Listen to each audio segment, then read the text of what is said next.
Il y a quelque chose qui ne va pas chez nous les Togolais. J'ignore ce qui manque, mais il y a quelque chose qui ne va pas vraiment chez nous les Togolais.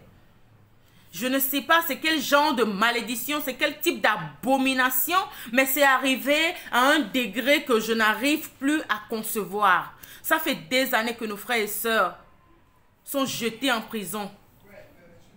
Et certains sont morts sous le coup de la torture. Mais c'est le silence chez le peuple togolais. Certains ignorent même que leurs frères ont été arrêtés.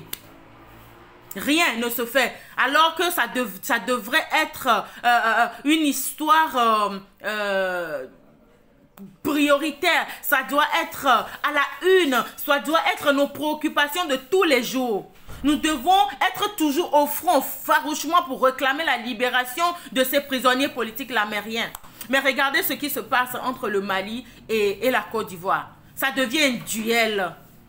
Le peuple ivoirien se lève pour réclamer la libération de leurs compatriotes arrêtés au Mali. Pourtant, le gouvernement malien a des preuves que ces gens sont venus faire un coup d'État au Mali. Ces gens sont venus déstabiliser le pays. Ces gens sont venus semer le trouble dans le pays. Ces gens, bref, sont là. Ce sont des malfaiteurs qui ont été arrêtés, selon le gouvernement malien, sur le sol malien. Mais les artistes ivoiriens s'y mettent. Les blogueurs ivoiriens s'y mettent. Tout le peuple ivoirien s'y met. Qu'ils comprennent ou qu'ils ne comprennent pas, que ça soit de la politique ou pas, tout ce qu'ils savent, c'est que c'est leurs compatriotes, ils doivent être libérés. Jusqu'à même l'ONU s'y mêle. Mais au Togo ici, non. Nos artistes, ils s'en foutent. Non, je ne fais pas la politique. Les blogueurs se racontent des imbécilités sur les réseaux. Les blogueurs se déchirent entre eux, s'insultent, se font des choses qui ne leur apportent rien, qui ne rapportent rien au pays. Et nos politiciens, et nos activistes, et nos artistes engagés, et les citoyens engagés, et les citoyens même tout court. Qu'est-ce qu'on fait? On abandonne ces gens à leur triste sort sans issue. On abandonne ces gens, on laisse des vies humaines se détruire comme ça.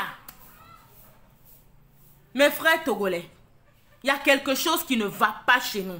Vraiment, il y a quelque chose qui ne va pas. Il faut vraiment se pencher sur notre cas. Il faut vraiment qu'on réfléchisse à notre cas. Ce qu'on est en train de faire. Oh, je ne sais pas, il y a quelque chose qui ne va pas chez nous. Ça va finir par nous rendre dingues dans ce pays. Ça ne va pas chez nous. Et dans ces prisonniers politiques, on dit qu'il y a une femme qui a été arrachée un bébé. Où sont les organismes des femmes? Où sont les associations des femmes? Où sont je ne sais quoi des femmes? Votre semblable pourri en prison dit Leila est malade, Leila est malade. Et ce n'est même pas que le gouvernement prend en charge leurs soins. Ce n'est pas que le gouvernement s'occupe réellement de leurs états, mais je ne sais même pas quoi dire, mais parce que c'est vraiment désespérant, c'est triste.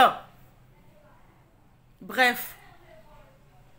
Cette petite vidéo pour dire juste qu'il y a quelque chose qui ne va pas chez nous. Moi, je sais qu'il y a quelque chose qui ne va pas chez nous. Je vais commencer à me pencher sur mon cas. Mais que chacun se penche sur son cas. Se demande, qu'est-ce qui ne va pas chez moi en tant que Togolais? Il y a quelque chose qui ne va pas. Il y a quelque chose qui ne va pas. Je réclame la libération de Prince Fadel. Je réclame la libération de Leila Nambea. Je réclame la libération d'Aziz. Je réclame la libération de tous les prisonniers politiques. Il faut les libérer. Libérez-les. Libérez-les. Ce ne sont pas eux les malfaiteurs. Ce ne sont pas eux. Je ne sais plus. Mais il y a quelque chose qui ne va pas.